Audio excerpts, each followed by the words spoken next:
In Gonzaga's new look offense on Saturday, a pair of freshman guards proved exactly why this team is the deepest in all of college basketball.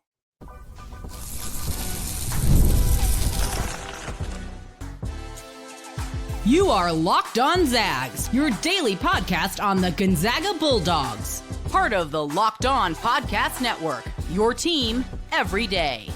What is going on, y'all? Welcome into the Locked On Zags podcast, part of the Locked On Podcast Network, now the #1 sports podcasting network. I'm your host and longtime Gonzaga podcaster, Andy Patton, here to bring you news and updates on all things Zag athletics. Today's episode is brought to you by Game Time. Folks, download the Game Time app, create an account, and use code LOCKEDONCollege, and you'll get $20 off your first purchase.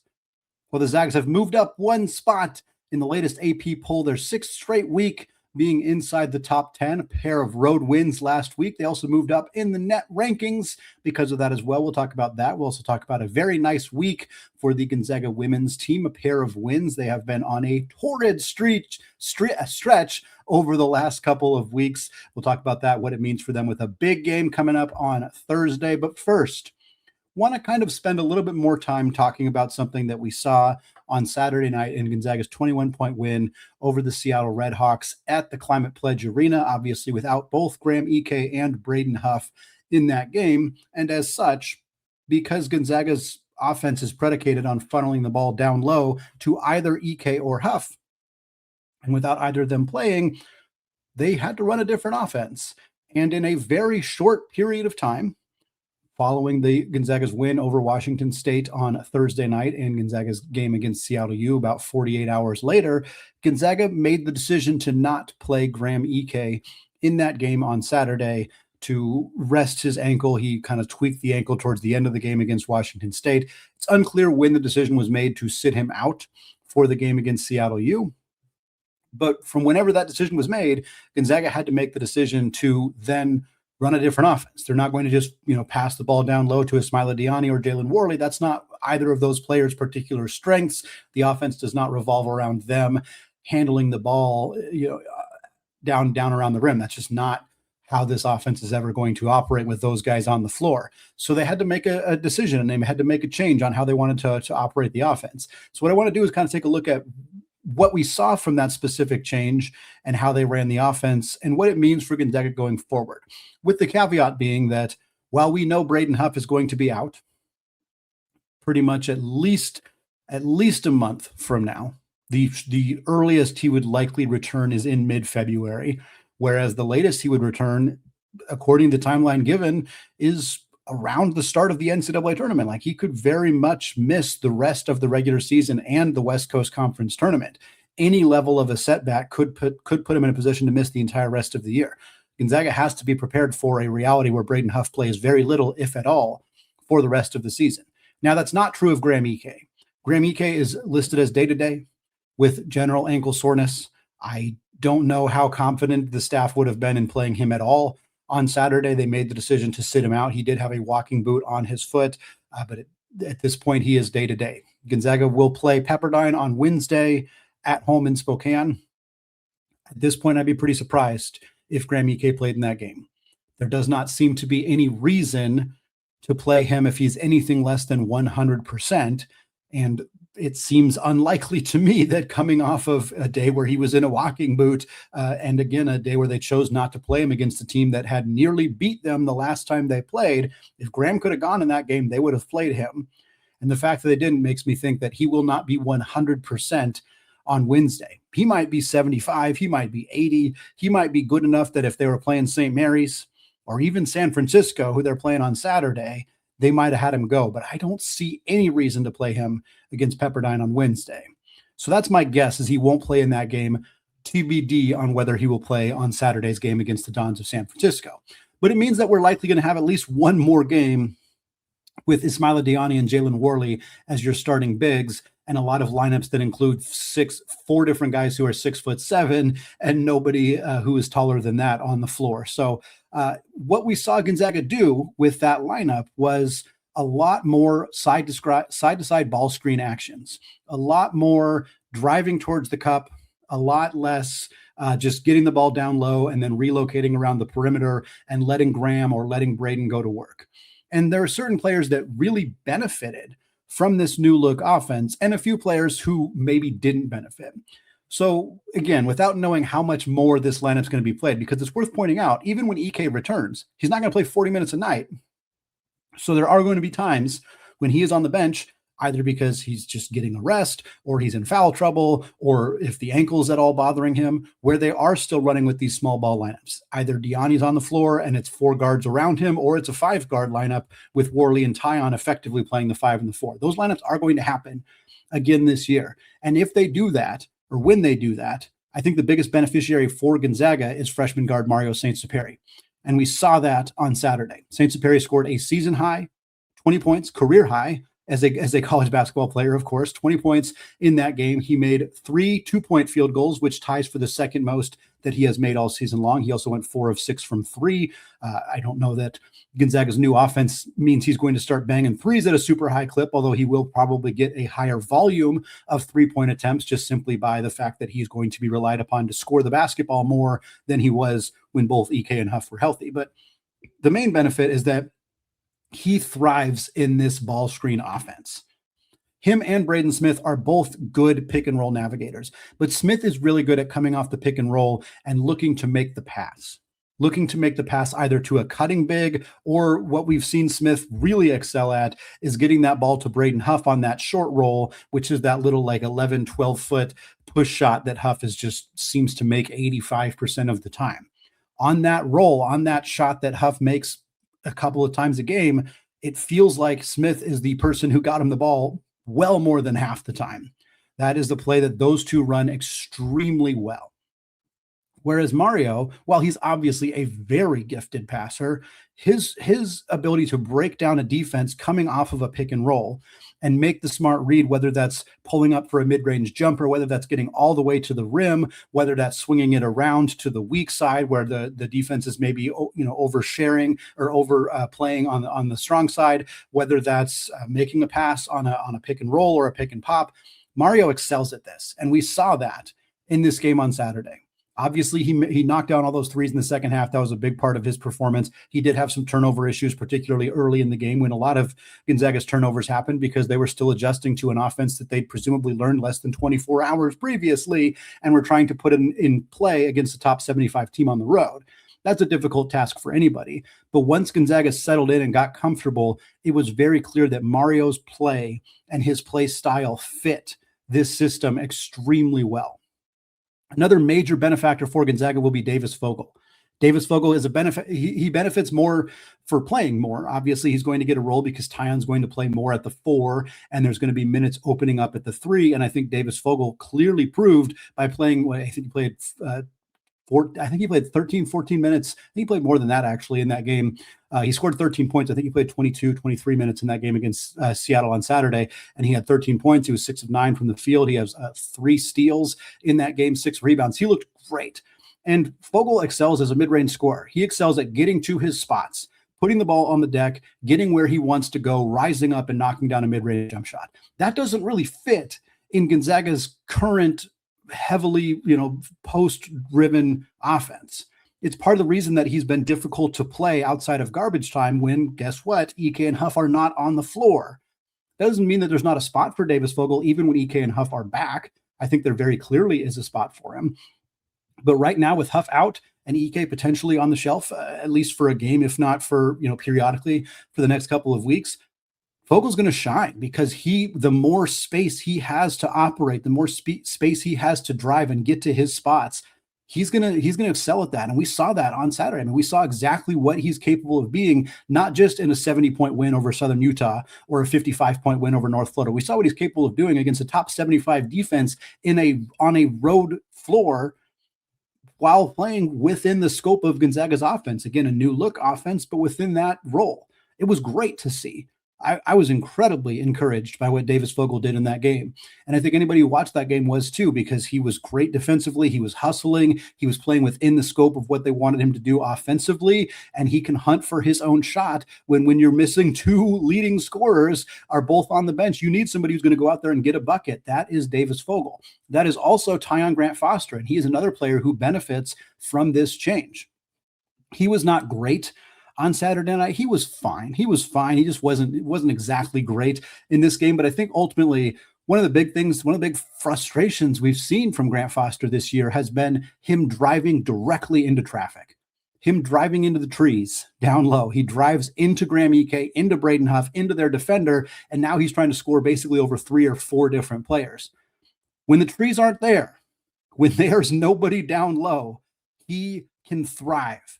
Like, again, his ability to take guys off the dribble, to score in isolation, doesn't always fit in Gonzaga's offense, which is what made him a little bit of a surprising fit on this roster in general. And the fact that he didn't get to learn the offense ahead of time made it for a bit of a bumpy start for him.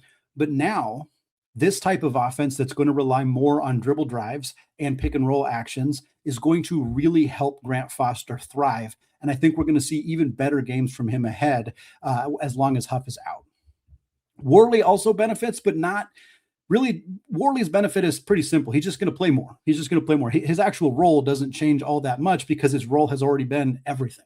He already does everything. He guarded 7-foot center Huron Dan while playing point guard for Gonzaga in this game on Saturday. He plays every single role for the Zags. That will continue to happen, but instead of it being in 18 to 20 minutes, it'll be in like 32 minutes a game. So he's going to put up bigger numbers because of that, but I don't know that the specific change to Gonzaga's offense impacts him all that much. And then the players who don't benefit, we already talked a little bit about Braden Smith. Again, I don't think that Smith's going to be like bad going forward. I just think that Mario is more impacted positively by this change than Braden Smith is. And I think that because those two players have been fairly even in their playing time, I wouldn't be surprised to see Mario start to play more. Whether Gonzaga makes a starting lineup change or not, I think Few doesn't want to keep, jerking those guys around. I think that's hard mentally. So I'm not sure if there will be a change there, but it wouldn't surprise me if Mario starts playing steadily 25 or 27 minutes, whereas Smith drops to 15, 13 minutes, as opposed to the more even 20 and 20 it's been up to this point. I also think this new offense, if they run it more consistently, is probably not great for Adam Miller and Steele Venters. They're players who really thrive on basically knocking down three-point shots on kickouts. And when you're not dumping the ball down low in the paint, you're not getting kickouts. Like, they're not going to get those relocation threes where you move around the perimeter and, Graham Ike or Braden Huff's got a double team and they're able to kick it out and you get a wide open look from three. And so this offense is going to be more of guys getting downhill and coming off screens and driving towards the basket. Miller's okay at that, but it's not something he does all that much. He didn't do very well against Seattle U doing that. He missed a couple of shots trying to do that, and then he couldn't knock down any of his threes. And it's not Steele's game at all.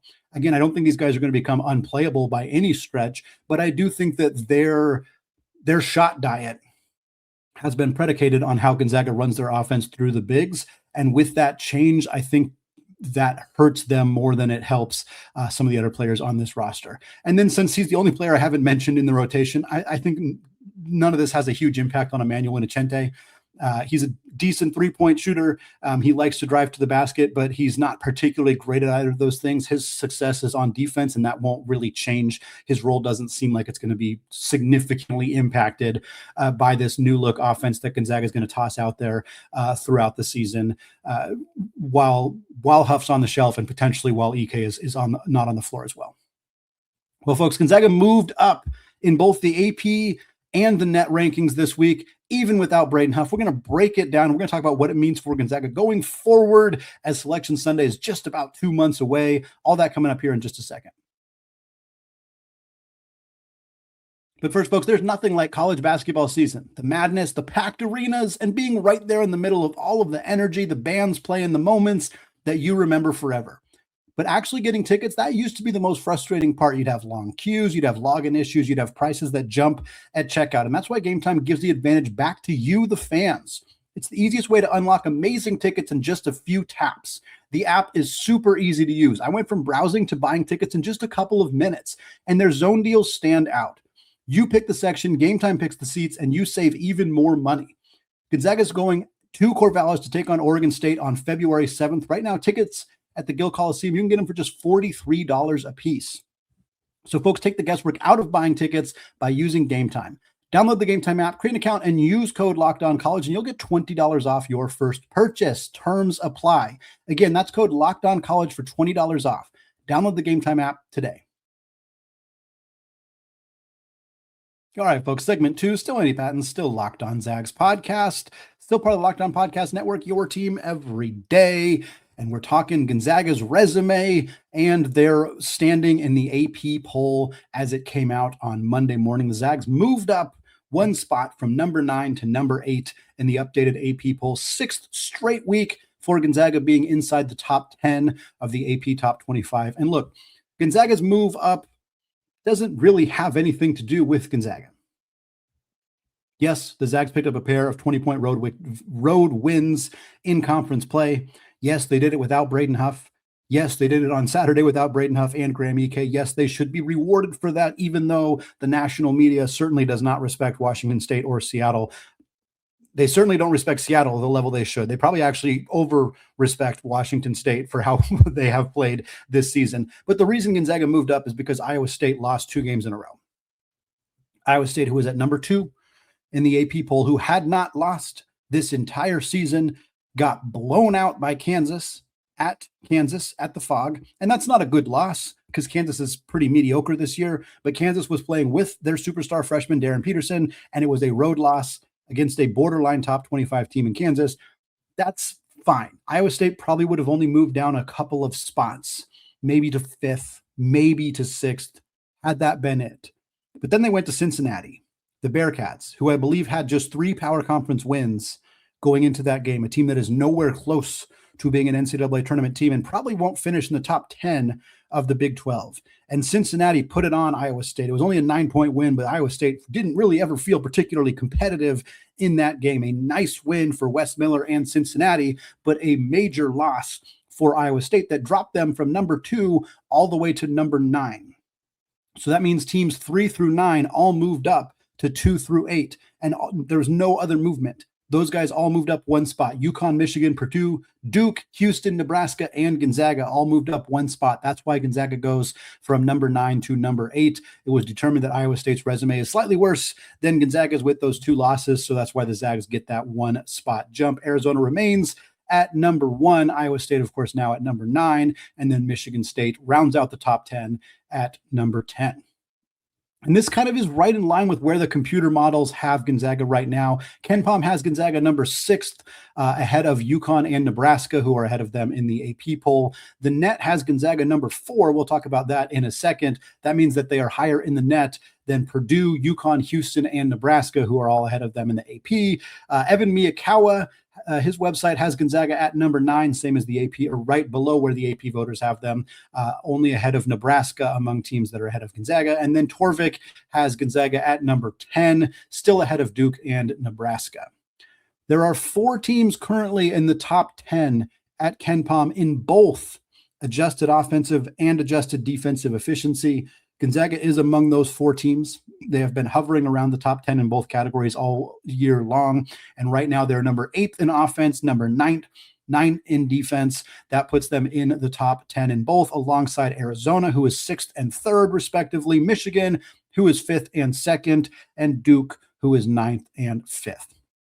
For Gonzaga, they still only have 1 win over a team that is currently in the top 25. That is Alabama. Alabama moved up 1 spot to number 17 after a 2-0 week. They beat Mississippi State, and then they beat Oklahoma. They only beat the Sooners by 2, which is not a great result for Alabama, although it is not a terrible result for Gonzaga either, as Oklahoma moved up in the net rankings because of that close win, which helps the Zags out, even though Alabama certainly didn't come out of that game looking all of that great.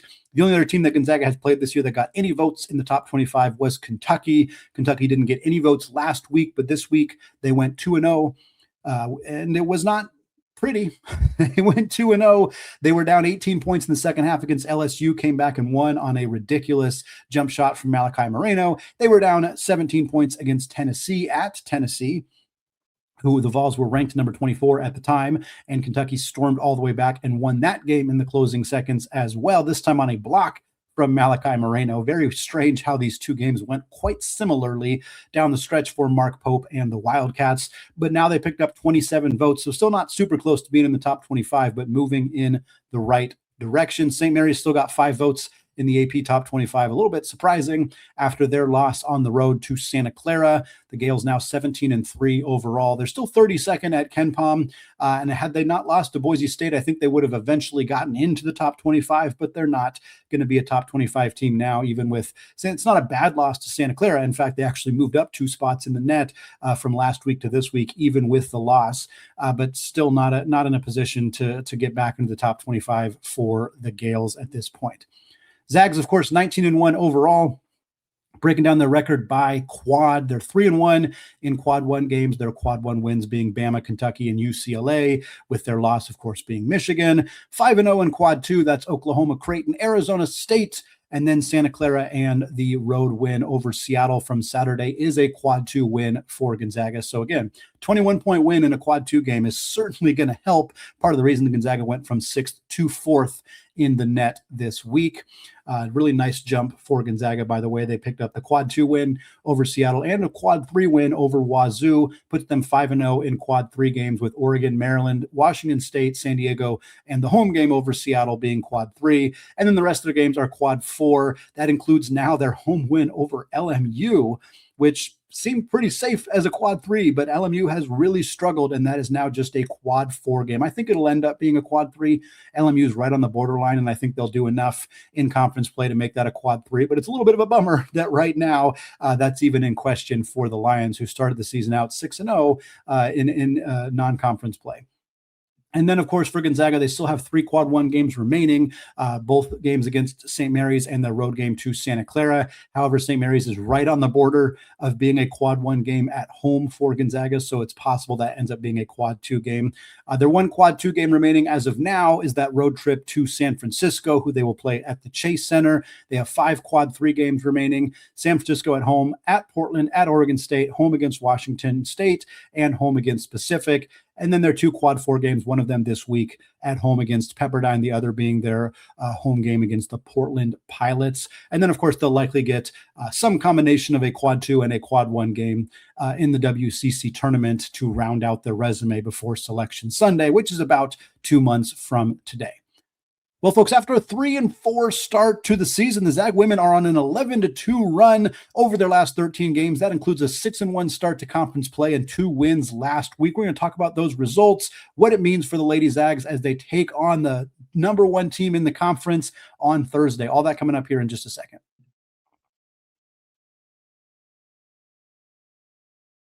All right, folks, segment 3, still Andy Patton, still Locked On Zags podcast, closing out the show, taking our weekly look at what's going on with Coach Lisa Fortier and the Zag women's basketball team. And it was another great week for this team. They won both of their games at home. They swept San Francisco and San Diego to move to 6-1 in league play. They're 14-6 overall. Again, started 3-4, have rattled off 11 of their last 13 since then, with their losses being the 1 conference loss to Santa Clara, as well as a loss to Arizona State.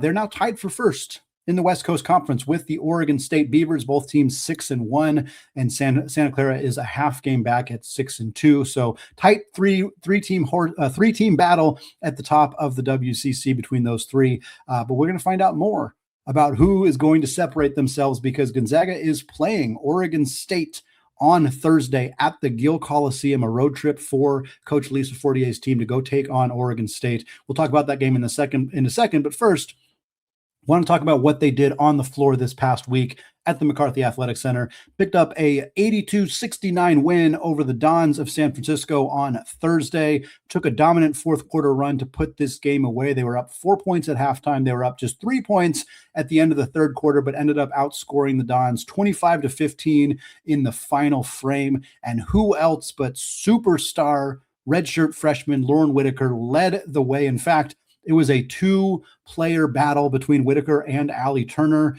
They combined scored 51 of Gonzaga's 82 points in this one. Whittaker had 26. She did that with 11 rebounds and 3 assists. She shot 10 of 13 from the field. Perfect 3 of 3 from 3, as well as 3 of 3 from the charity stripe. Meanwhile, Allie Turner chipped in 25 points. She was only 2 of 7 on 2-point attempts, but she did go a blistering 5 of 8 from 3. And a perfect 6 of 6 from the free throw line, tacked on 5 boards, 5 assists, and a pair of blocks as well. The rest of the team, so Whittaker was 26 points, Turner was 25 points. The rest of the team combined scored 31 points, and they did it on 11 of 24 shooting overall, which is about 46%, and just 3 of 9 from 3. So there were some decent offensive performances, but really this was a two-player show between Lauren Whittaker and Allie Turner, the two best players on this team, willed Gonzaga to a win over a decent San Francisco team. However, the Zags had a much more balanced attack in their follow-up game against San Diego on Saturday. Now, this was a blowout. It was a more balanced game because they got a lot more players onto the floor because they were up huge in this one. They ended up winning 82-47 over the Toreros, a dominant win. But again, they scored 82 points. And in that first game against San Francisco, they also scored 82 points. But in that game, you had two players score 25 or more. In this game, despite scoring the same number of points, their leading scorer, Taryn Gardner, had 12. That's how much more balanced the scoring was in this second game here. Taryn Gardner comes off the bench, drops 12 points on 4 of 6 shooting from 3. She has 3 assists as well. Allie Turner had 11 points. Jaden Hale coming off the bench had 10 points. 5 different players scored 9 points. So Gardner has 12, Turner has 11, Hale has 10, 5 other players scored 9. Crazy thing about that, Lauren Whittaker wasn't among them. Lauren Whittaker had just 7 points in this game. Every single player who came off the bench for Gonzaga in this game, every single one of them scored 9 or more points. So Lauren Whittaker was outscored by every single bench player on Gonzaga's that played for Gonzaga in this game. Just a wild, unique game for Gonzaga. Got a lot of players involved, got a lot of players into the action in this one. The only player who scored fewer points than Whittaker in this game was Inez Betancourt, who had 3 points on 1 of 5 shooting, but she did have 5 assists in this game. Part of a 26 assist effort for Gonzaga, 26 assists compared to just 11 turnovers. Again, remember, this team was coming into the game borderline. I didn't pull the numbers with the San Francisco game, but I think they were basically even on assists and turnovers. Turnovers have been a major issue for them this year. For them to go into this game and put up 15 more assists than turnovers, 26-11 is massive, a huge potential confidence boost for this team. Yes, San Diego's not among the better teams in the WCC. And yes, I mean, they just absolutely cleaned their clock in this one, but still nice to see a game where they distributed the ball well, where they balanced the scoring. They weren't dependent on just 1 or 2 different players to get it done, where they had strong offensive performances all across the board. They had 10 steals. They've been one of the bottom 50 teams in all of college basketball on the women's side in terms of generating steals and generating blocks. So for them to have 10 steals in this game as well is also incredibly critical for them going forward. And they just shot the absolute crap out of the basketball. 12 of 25 from 3 in this game. Ridiculous 56% overall from the field. Also got to give a shout out to true freshman Paige Loafing. This team has 3 true freshmen on the roster. Jaden Hale has emerged as a very valuable reserve player for this team as the backup center to Lauren Whittaker in the front court. Julia Wilson has showed a lot of promise as a versatile wing for this team as well. Paige Loafing has not played all that much. She's averaging under 2 points and under 6 minutes per game. Not really a part of the rotation, but yet she gets a chance to play in this game because of the blowout nature of the score, and she puts up a career-high 9 points. She shoots 2 of 5 from 3. She has a pair of assists as well. It actually tied her career high. She scored 9 points on the road against Seattle U as well. But interestingly, she's only scored in 5 games this year. And yet 2 of them, she has scored 9 points. Wanted to give her a shout out. The Montana native true freshman on the roster, having herself a really nice night. There's a good highlight posted by the Zag Women's Instagram account of her crossing somebody up, hitting a step back jumper, and it's right in front of the Gonzaga bench, and they just go crazy celebrating for her hitting that shot. It's always cool to see those moments, especially when they get captured on camera like that. So again, we got the final game for these, not the final game, the next game for the Zag women this week is on Thursday. It is January 22nd. It is at 6 p.m. and it is at the Gill Coliseum against the Oregon State Beavers. Scott Rock's team 6-1 in conference play. They are tied at the top of the standings. And while Gonzaga for the last few years seems to have been really battling with Portland as their primary rival in WCC, that rivalry has now kind of passed to Oregon State. This team, they were an Elite Eight team the year before the Pac-12 just imploded on them, and they ended up joining the WCC. They lost a tremendous amount of talent in the transfer portal because they were unable to keep players who didn't want to play in the WCC. Understandably, just with the relative lack of strength in this conference compared to the old Pac-12. And yet, Scott Ruck, the head coach over there, who's been phenomenal for a long time, found a way to get last year's team into the NCAA tournament despite not being the top team in conference play. They won the WCC tournament, made it to the big dance, and now they're in a position to be once again an NCAA tournament team this year. But Gonzaga is right in the mix as well. Again, these two teams tied at the top. This is going to be a very fun and critical game for Coach Fortier's team. They got to have all hands on deck to pick up a W here and make sure they stay, or I should say get to the top. They have been kind of hovering around second and third in league play. This will get them clearly in first place. There will not be a tie. They will be the number one team in the WCC through 8 games if they're able to get a win on Thursday in Corvallis. It's also rare. It's rare for the Gonzaga women to be playing at a different time as the Gonzaga men. Not only a different time, a different day. The men play Wednesday against Pepperdine, and then they play Saturday against San Francisco. This game is on Thursday. So if you're typically used to watching Gonzaga basketball Thursday evenings, you still can. You still can. Fire up ESPN Plus. I know some of you are having some harrowing nightmares about dealing with ESPN Plus. This is hopefully going to be a better product because it will be at Oregon State where they have more resources. So it should be a better product to watch on the ESPN Plus broadcast. Should be a really, really high level game between the two best teams in this conference. Right now, Gonzaga is at 64th in the net. Oregon State is at 84th in the net, but I don't know that means a whole lot with this game being at Gill Coliseum. Check it out if you have the time on Thursday. We'll have a recap of that game probably early next week, as that Friday show is going to be spent talking about that game coming up for the men's team against San Francisco. That's going to wrap it up for me today, folks. Thank you so much to those of you who have made this show your first listen or your first watch of the day. And of course, a special shout out to those everyday listeners as well. Be back with you all on Wednesday, getting you ready for that night's game against the Pepperdine Waves. So check that show out in your feeds as it comes along. Thanks again, folks. Have a fantastic rest of your day. And of course, as always, go Zags.